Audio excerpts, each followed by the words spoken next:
So today I'm going to be talking about how to stop negative self-talk. I will say that again, how to end negative self-talk. And by self-talk, I mean the internal conversation you have with yourself, the inner voice you hear about yourself, your perception about yourself, the way you feel about yourself. So when you hear yourself say something like, I'm not good enough, I can never do it better, I'm not beautiful, nobody loves me, I can never be successful. Those are examples of negative self-talk. And you know what? We are the architects of our own lives. The plan that God has for you, for me, is beautiful, is to be successful, is to be prosperous, is to have good health. But we can only annex that beautiful things that God has planned for you by what we say. So whatever you say has the power to create, has the power to establish, has the power to destroy. Let's think about what we say this way. When you need direction to a place, you punch in your address on Google Map and it maps out the direction for you, right?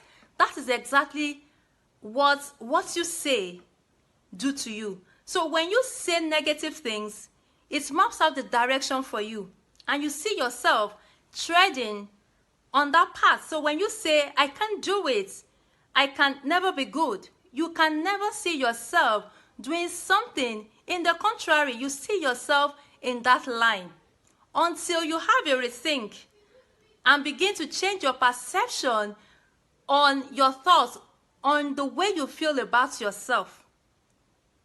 So we are the architects of our own life. So we need to really watch what we say, because what you say determines who you end up becoming. So what does negative self-talk do to you? The first thing is that it cripples your ability to think, because it's negative, because it's something that you fuss over from time to time. And remember that what you think is what you say, and what you keep saying sets you in motion. That determines what you're going to be doing. So we need to really be careful of what we say about ourselves. So it cripples your mental ability to think in the right direction. And the number two thing that negative self-talk does to you is, you are incapacitated. You limit yourself. When it's negative, I can't do it, you've already believed it. So even when the opportunity comes for you to do it, because it has been registered in your memory, in your brain, you see yourself screwing things up. And that is why, again, we need to be very careful of what we say. One, I said it cripples your mental ability to think, and because you are not thinking in the right direction, it limits you, it incapacitates you to perform. You can never do better than how you perceive yourself. You can never do better than what you say about yourself. You can never even see yourself doing contrary to what you've already believed about yourself. So how do we deal with negative self-talk? The number one thing is to change your perception, the way you feel about yourself. Practice optimism. Begin to see things in the positive. Work on your brain and say, you know what? I am done with seeing the negative side of me. I want to begin to see the beautiful, the amazing part of me. Just look at yourself in the mirror and begin to create a positive mental, perception about yourself. The moment you are able to deal with your brain about how you see yourself, then you will be changing the perception you've had about yourself from negative to positive. And the second thing is to practice speaking positive affirmation.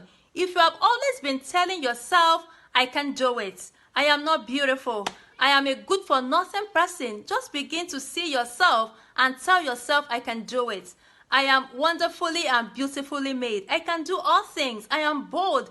I am smart. Whatever it is that it has always been in the negative, just begin to do them in the positive by saying, One, changing your perception and beginning to say exactly what you want for yourself. I always tell people that always say the end result, who you want to be, what you want to achieve in life.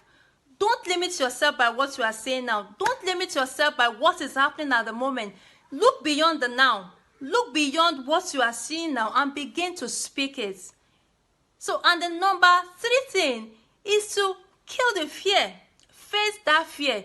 The reason why we see ourselves as, not being able to do something, incapable, is because probably we are afraid of taking a bold step. If you don't dare yourself, you would never know how far your ability can take you. So deal with that fear. Number 4, stop blaming yourself. Stop blaming others for whatever has happened in the past. There is no point holding yourself to your past when you can't do anything about it. There is no point killing yourself about something you cannot change. You can work on your present and you can do a lot about your future. So don't let your past hold you at all. It doesn't really deserve it. Just learn from your mistakes and make sure that those mistakes don't show up in your present and in your future. And finally, don't let the opinion of others determine how you see yourself. When somebody says you are not beautiful, that is that person's opinion. When somebody says you are skinny, that is that person's opinion. When somebody says you are fat, that is that person's opinion. When somebody says you are ugly, that is that person's opinion. What is your own opinion about yourself? And that is what you should care about. So please don't let others' opinion determine how you see or perceive yourself. Thank you so much, and that is all I have for you today. I always enjoy it when I do this. Thank you so much for watching this video, and if you have not subscribed, please make sure you do so, and please feel free to put in your comments about how you feel about this video, what you learned, or your past experiences about negative self-talk. Thank you so much for watching again, and I will see you in my next video. Bye.